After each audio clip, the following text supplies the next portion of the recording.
ibyakubayeho aho wavuye nahamenye ibyakubayeho nabimenye ndabizi ariko none kubera umwuka w'Imana ukurimo kubera ko ukijije igihugu inzara kubera ko ukijije igihugu gusuzugurwa kubera ko ukibujije kuzasabiriza haleluya fasha icyemezo none ahangaha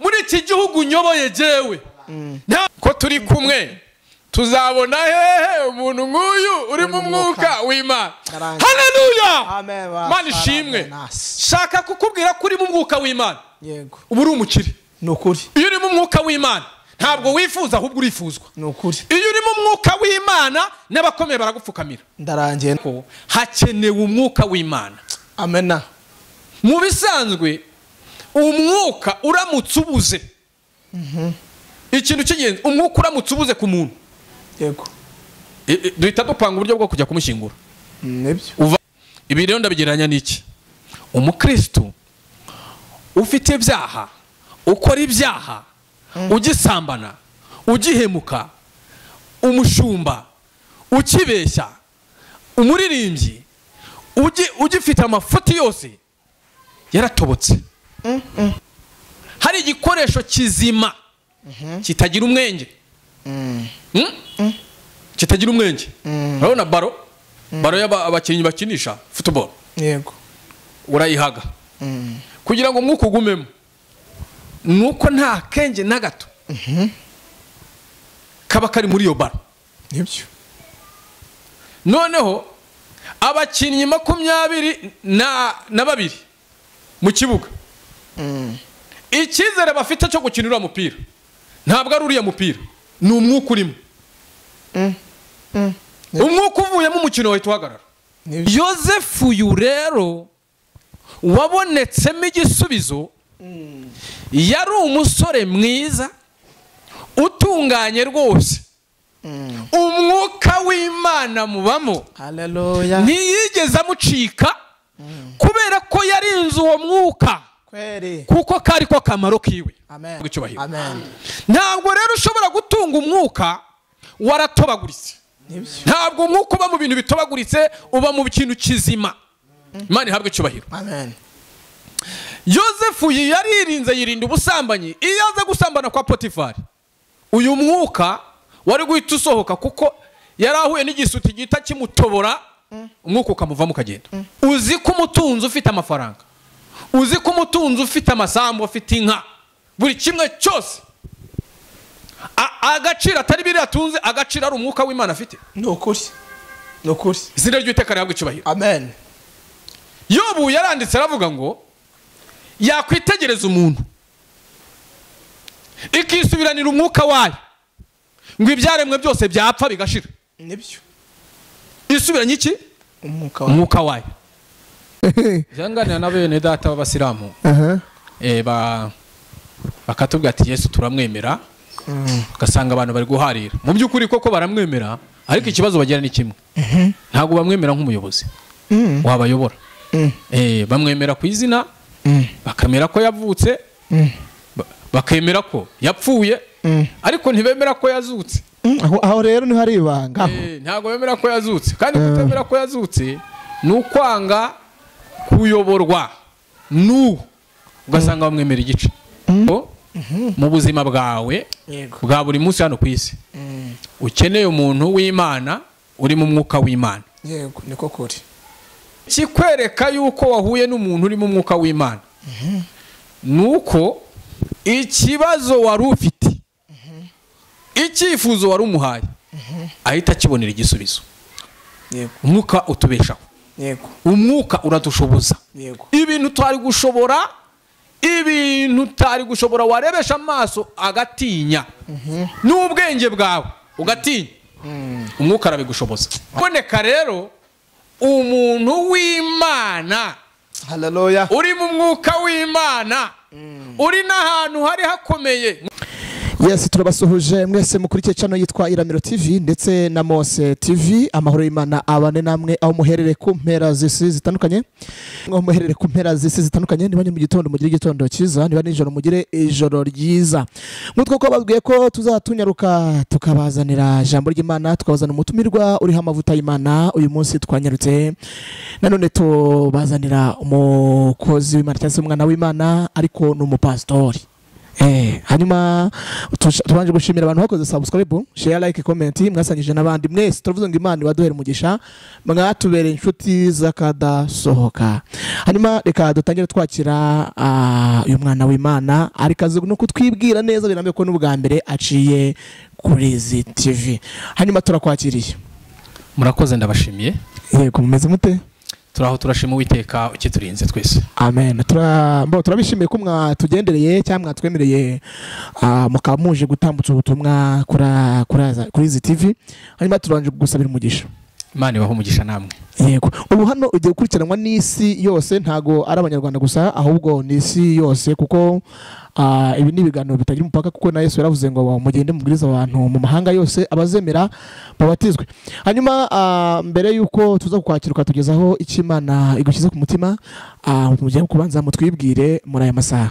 Murakoze cyane. Nitwa Revera Pasteur Nikobahoze Emmanuel.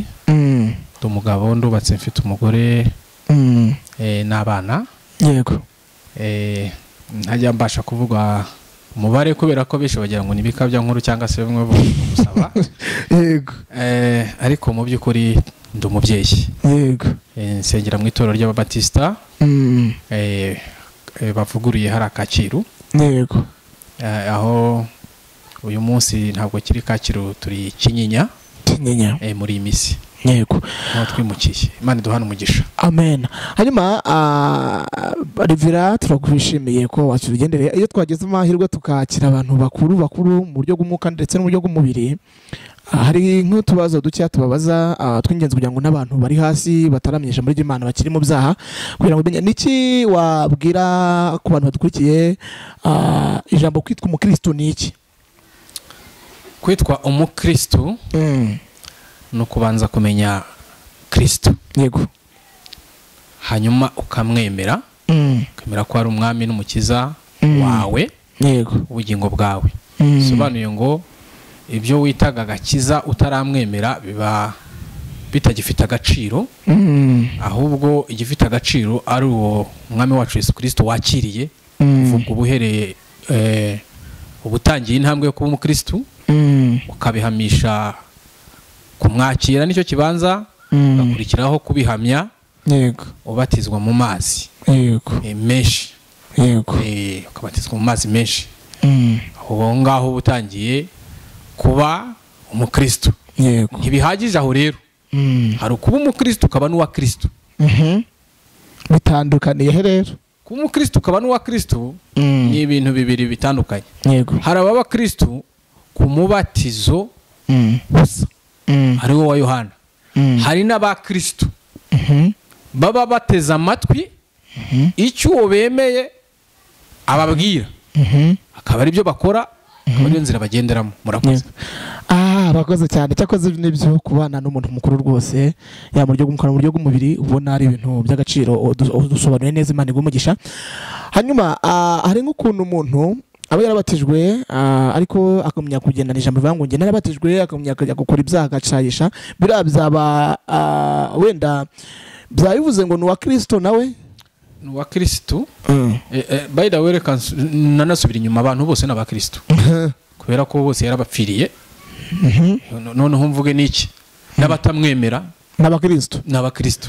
Hari umuntu nk'umuntu watubajije mu message aravuga ngo ko Yesu yigeze avuga ngo sanga so Satani, kandi ukabuvuze ngo bose n'aba Kristo, biraza guhurira he? Urakoze cyane. Kugira ngo so Satani sinzi niba ariko byanditse.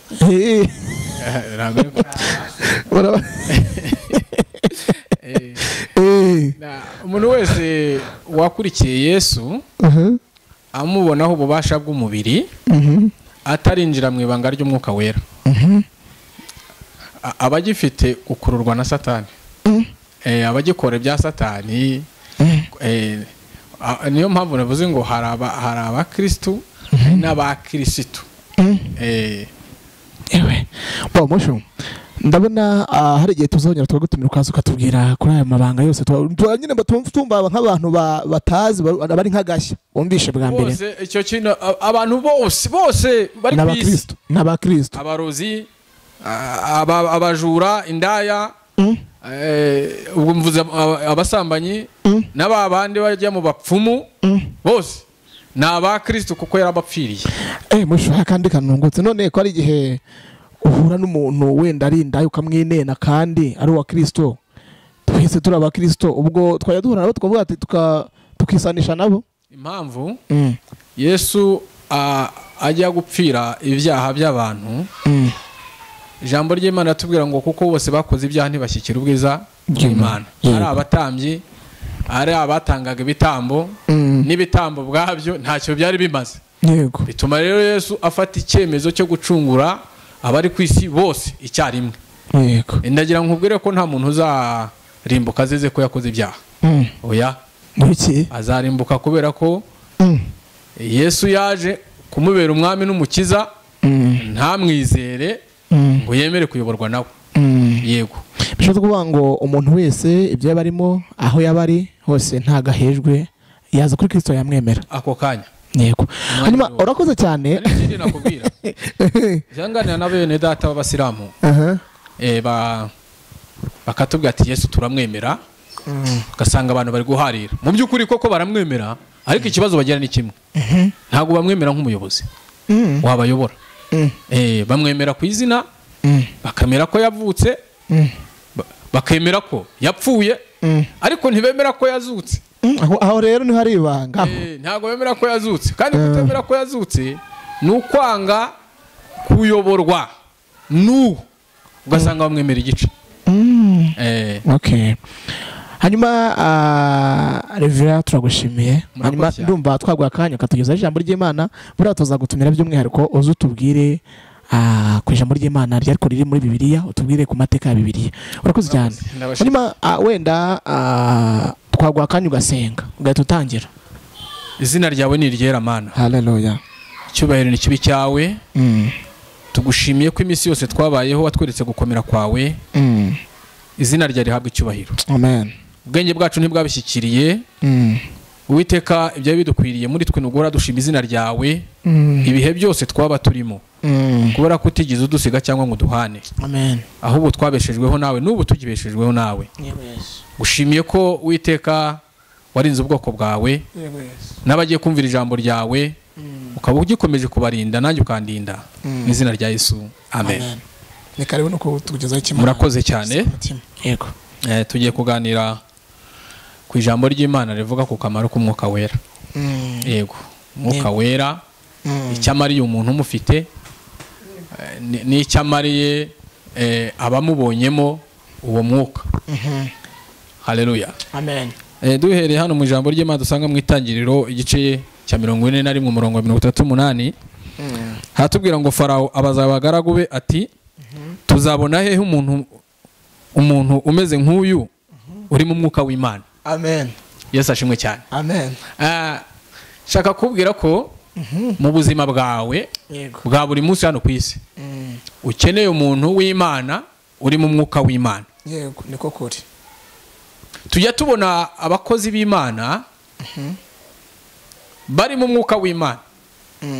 Iki kwereka yuko wahuye n'umuntu uri mu mwuka w'Imana nuko ikibazo wari ufite, icyifuzo wari umuhaye, ahita kibonera igisubizo. Kweri. Umutima wawe ugatuza rwose. Iri jambo nicyo ririmo ritwereka uyu mwanya. Turaza kureba umwuka w'Imana niki. Ese uyu mwuka uri muri jye, uyu mwuka uri muri wowe, uyu mwuka Imana yifuza yatugeneye ko tugomba kubana nawo utumarira iki? Umwuka ni imbaraga. Yego. Umwuka utubeshaho. Yego. Umwuka uradushoboza. Yego. Ibintu utari gushobora warebesha amaso agatinya. N'ubwenge bwawe ugatinya. Umwuka arabigushoboza. Amen. Imana ihabwe icyubahiro. Amen. Iyi nkuru dusomye iratwereka uburyo yozefu yari abaye igisubizo imbere ya farawo bitewe n'inzozi yari yarose. Yarose inzozi zirimo ibice bibiri, zerekeye imyaka y'amasaka n'izerekeye inka. Mwabona inka zishishe ziriye izinanutse, amasaka y'imishishe ari yandi y'imishishi ananutse, ngo izo nzozi zimutera ubwoba. Zimuteye ubwoba, igitangaje nta muntu wigeze ubasha kuzimusobanurira. Yego. Mu banyabwenge yari afite, mu bashakashatsi yari afite, nta muntu n'umwe wigeze umusobanuriza inzozi. Yego. Haleluya. Amen. Igitangaje rero, nyuma y'amashuri, nyuma y'ibihembo yatangaga, nyuma y'imishahara, nyuma ya training zitandukanye, byarangiye atabonye igisubizo cy'inzozi yarose. Kweri. Kubera iki? Nta mana yari birimo. Bari bafite ubwenge, abantu barafite ntagarabaswa, utaza kugira ngo barabaswa. Barabahanga. Barabahanga rwose. Ariko igitangaje nta wabishoboye. Kubera iki? Bari babuze ikintu cy'ingenzi, umwuka w'Imana. Kweri. Haza kuboneka rero umuntu w'Imana. Haleluya. Uri mu mwuka w'Imana. Uri n'ahantu hari hakomeye muri gereza, aho sishaka kwinjirayo, ariko aho yari afite umwuka w'Imana. Imana ihabwe icyubahiro. Amen. Umwuka rero nshaka kuvuga ku mwuka ahantu uba. Umwuka tugendeye muri ibi bisanzwe, uramutse ufashe ariko gifite imbaraga. Yego. Umwuka uba ahantu hari igikoresho kizima kitagira umwenge. Kitagira umwenge. Urabona baro y'abakinnyi bakinisha football. Yego. Urayihaga kugira ngo umwuka ugumemo, nuko nta kenge na gato kaba kari muri iyo baro. Nibyo. Noneho abakinnyi 22 mu kibuga, icyizere bafite cyo gukinira umupira ntabwo ari uriya mupira, ni umwuka urimo. Umwuka uvuyemo umukino wahita uhagarara. Nibyo. Imana idufashe cyane. Amen. Icyo ndashaka kukubwira ko hakenewe umwuka w'Imana. Amen. Mu bisanzwe umwuka uramutse ubuze, ikintu cy'ingenzi, umwuka uramutse ubuze ku muntu, yego, duhita dupanga uburyo bwo kujya kumushyingura. Nibyo. Uva hehe? Ku Mana. Uwo ni umwuka w'Imana. Umwuka uramutse ubuze mu mapine, muri aya makamyo yoherezwa za Tanzania n'ahandi ntashatse kuvuga, ngo ateruye iriya myaka ituremere, umwuka ukaramukubuze, inzara yahitana abantu. Nibyo. Umwuka uba ku kintu gitunganye. Yozefu uyu rero wabonetsemo igisubizo, yari umusore mwiza utunganye rwose, umwuka w'Imana mubamo. Haleluya. Ntiyigeze amucika kubera ko yarinze uwo mwuka, kweri, kuko kari ko kamaro kiwe. Amen. Izina ry'Uwiteka rihabwe icyubahiro. Amen. Ntabwo rero ushobora gutunga umwuka waratobaguritse. Ntabwo umwuka uba mu bintu bitobaguritse, uba mu kintu kizima. Imana ihabwe icyubahiro. Amen. Yozefu yaririnze, yirinda ubusambanyi. Iyo aza gusambana kwa Potifari, uyu mwuka wari guhita usohoka, kuko yari ahuye n'igisuti gita kimutobora, umwuka ukamuvamo ukagenda. Nibyo. Hanyuma umwuka rero ntabwo ashobora kuba ahantu hatameze neza. Ibi rero ndabigereranya n'iki? Umukristo ufite ibyaha, ukora ibyaha, ugisambana, ugihemuka, umushumba, ukibeshya, umuririmbyi, ugifite amafuti yose, yaratobotse. Nibyo. Yaratobotse. Ntabwo umwuka w'Imana ashobora kumuzamo, ntiyamutindamo. Nibyo. Ntabwo yamutindamo. Kandi uyu muntu uri mu mwuka w'Imana aba igisubizo cy'ibintu byinshi byari biteye ubwoba. Aha niho Farawo yabonye igisubizo kuri Yozefu. Haleluya. Amen. Ndabifuriza gutunga umwuka wera. Amen. Ndabifuriza gutunga umwuka w'Imana. Amen. Yozefu uyu amaze kwicara imbere ya Farawo, Farawo amubwira inzozi yarose ziteye ubwoba, amaze kuzimubwira kubera umwuka w'Imana wari muri Yozefu, amubwira icyo izo nzozi zisobanura, icyo ari cyo, amubwira ko ari inzara igiye kuzamara imyaka 7 mu gihugu cya Egiputa. Anamubwira yuko mbere y'iyo nzara hagiye kubaho umugisha, bagahinga bakeza, ariko nyuma y'iyo myaka 7 hakazakurikira n'imyaka 7 y'inzara. Farawo aranyurwa imbere y'abanyabwenge, imbere y'abenegihugu, imbere ya guverinoma yose, muri kabineti yose baranyurwa. Hanyuma Farawo abaza Yozefu ngo ese intsinzi ni iyihe? Haleluya. Amen. Shaka kuvuga wa mwuka, wa mwuka Yozefu yari afite udashira, arinda ko hari cyawutwara, yego, umuvugiramo igisubizo agomba guhande Farawo. Aramubwira ngo tegeka, shaka abanyabwenge. Haleluya. Amen. Shaka abanyabwenge, shaka n'abanyembaraga bose, n'abazi kurinda, bahingishe basarure bahunika. Yego. Basarure bahunika. Yego. Ntibibagirwe ibyo ndi kubabwira. Niyo nsinzi. Imana idufashe cyane. Amen. Shala belas. Ngo barangize bumvira Yozefu, ngo Farawo yitegereje muri ba banyabwenge bose yari afite, avuga ati wapi nta banyabwenge mfite. Arageza arababaza ngo niko ko turi kumwe tuzabona hehe umuntu nk'uyu uri mu mwuka w'Imana. Haleluya. Amen. Mana ishimwe.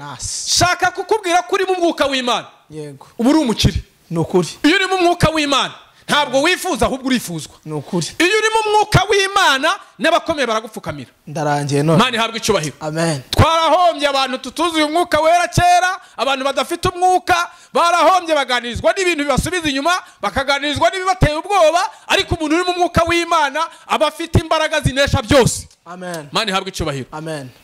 Ngo Farawo yitegereza asanga nta banyabwenge afite. Ntabo.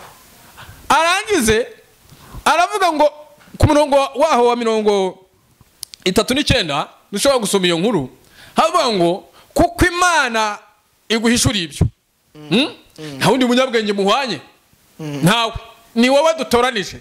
Badawe ndajya nkubwire ko uwo mwuka w'Imana Yozefu yarinze akamubamo, wamukuye muri gereza amaze imyaka 15. Nibyo. Shaka kukubwira ibigeragezo waba urimo byose, gumana kwera kw'Imana, gumana umwuka w'Imana. Amen. Kuko uzahava byanga byakunda. Yego. Imana ishimwe cyane. Amen. Uwo munsi ntabwo bigeze bakora amatora, Bibiliya ntabyo itwereka, ahubwo Farawo yafashe icyemezo avuga ngo kuko Imana iguhishuriye ibyo nta wundi munyabwenge muhwanye, kuko uri mu mwuka w'Imana, ako kazi nakawe. Nibyo. Ntunava aha ngaha. Nibyo. Arangiza amubwira ngo ibyakubayeho aho wavuye nahamenye, ibyakubayeho nabimenye, ndabizi, ariko none kubera umwuka w'Imana ukurimo, kubera ko ukijije igihugu inzara, kubera ko ukijije igihugu gusuzugurwa, kubera ko ukibujije kuzasabiriza. Haleluya. Mfashe icyemezo none aha ngaha muri iki gihugu nyoboye jewe, nta muntu n'umwe uzongera gufata icyemezo utabigizemo uruhare. Nibyo.